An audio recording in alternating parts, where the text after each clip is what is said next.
Hi, my name is Dr. Ryan Bates, and I teach in the Department of Education and Liberal Arts at Ashford University, specifically with graduate students in the areas of education and curriculum and instruction.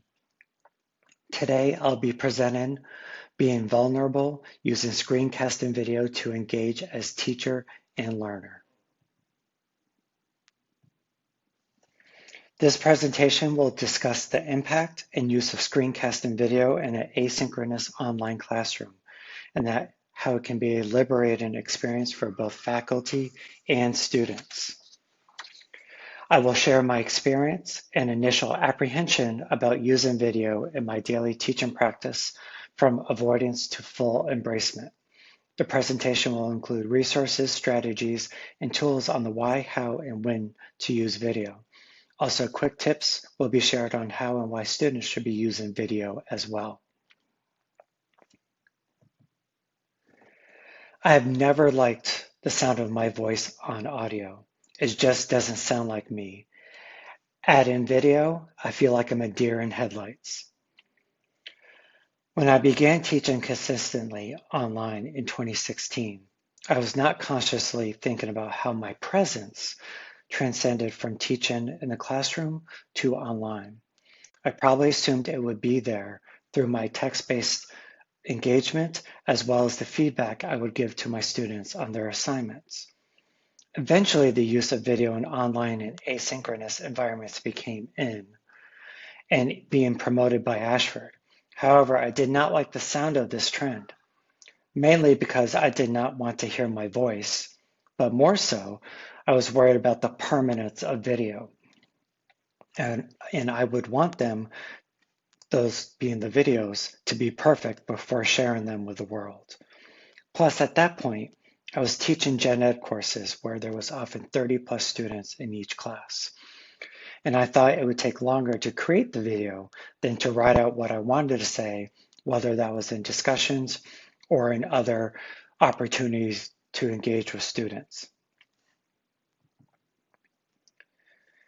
Things started to change though in 2018 when I switched programs and began teaching graduate courses where the class sizes were much smaller. I was also receiving friendly nudges on where I could start using video in my daily teaching practice. What made me really try it though was the discovery of loom.com. Part of my reluctance was the time that it would take to create one video and then multiply that by the number of students I would have in each class for every discussion assignment, for every feedback I wanted to give it, so on and so forth. However, when I discovered Loom, those reasons quickly vanished. At the time, Loom was brand new, and it was a plug and play type add-on to Chrome. So just with a flick of the switch, I was recording. Initially, I was doing a lot of retakes of my videos, including this one that I'm doing right now, until I thought they were good enough to show the world. I was creating scripts. Yes, I am using one right now, and using a teleprompter so I would not get lost or look like I didn't know what I was doing. The videos were taking way too much time though. However, over time, I was becoming used to recording videos, whether for guidance announcements or discussion responses. I eventually stopped creating scripts, even though I'm using one right now, and hitting re-record every time something small happened, like stumbling on a word or hearing a siren go by outside. Then the real change occurred. I stopped watching my videos before posting them. That was the key. I realized I needed to stop worrying about how I thought others may perceive me through video and become one with showing who I am.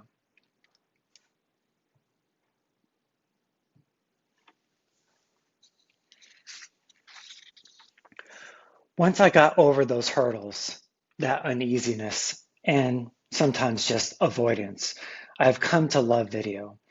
Simply, I feel like I'm back in the classroom and able to engage with my students in a more authentic way, and videos are much faster now to do than writing out my responses via text. Plus, I can show what I'm talking about on the screen whether it is something with assignment feedback, discussions, so on and so forth, versus trying to explain it through text and or using images with those texts. It is much easier to show via screencast video what I'm talking about. Even if it's using a tool like Grammarly, even showing students how to use Loom and embed videos in their discussion posts, or just responding to a student's discussion post itself. Now I feel completely comfortable in front of the camera. Well, almost. Rarely do I click stop recording and do a do-over, unless something truly distracting happens. I just keep going and will even poke fun at myself if something silly happens along the way.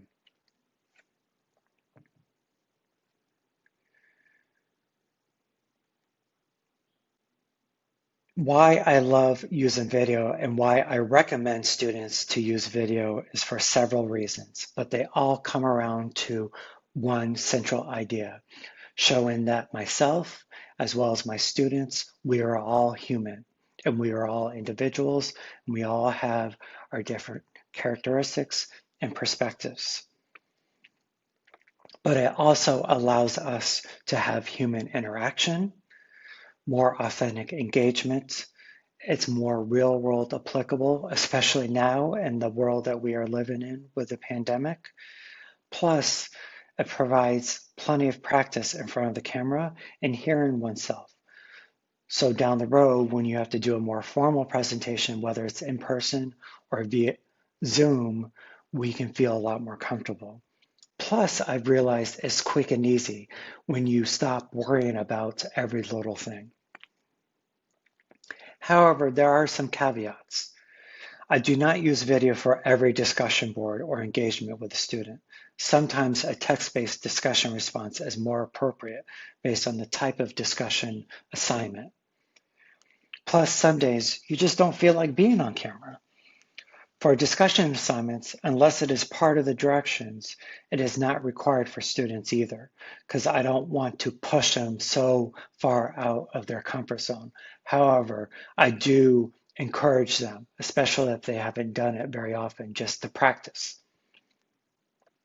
But ultimately, at the end of the day, I say do you and do what you feel most comfortable at that time.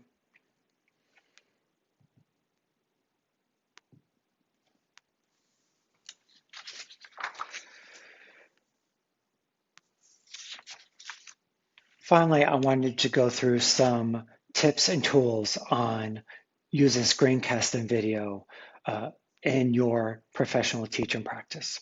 First of all, options. Loom.com, I'm a very big proponent of this digital tool just because of how easy it is. There's a Chrome extension. Now there's also a standalone desktop app that's also very user-friendly. The other reason why I like Loom is it stores all the videos on their central server in the cloud versus taking up space on your computer.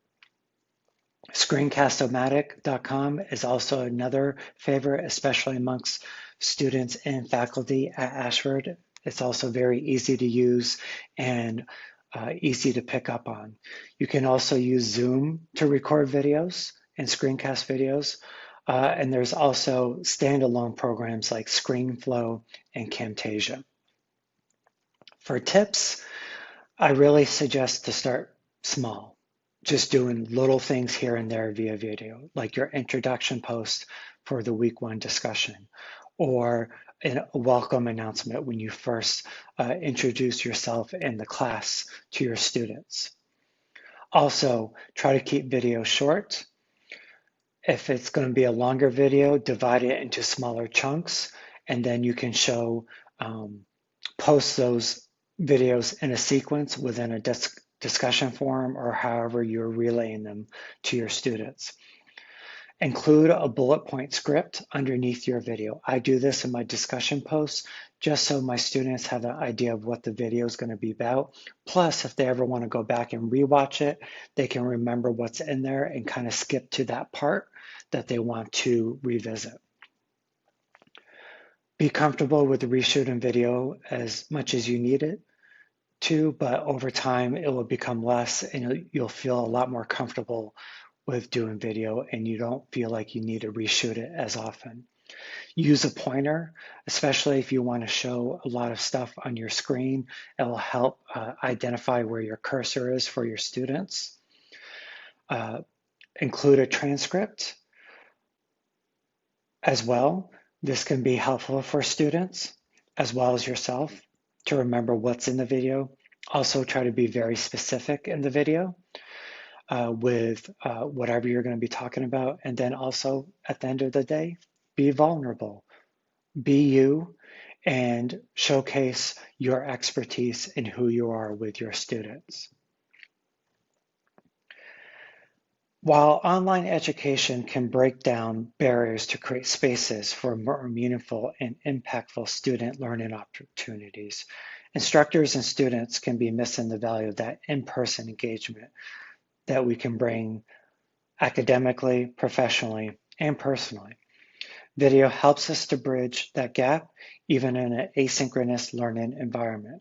With video, prepare yourself and our students for all types of interaction, digitally and in person.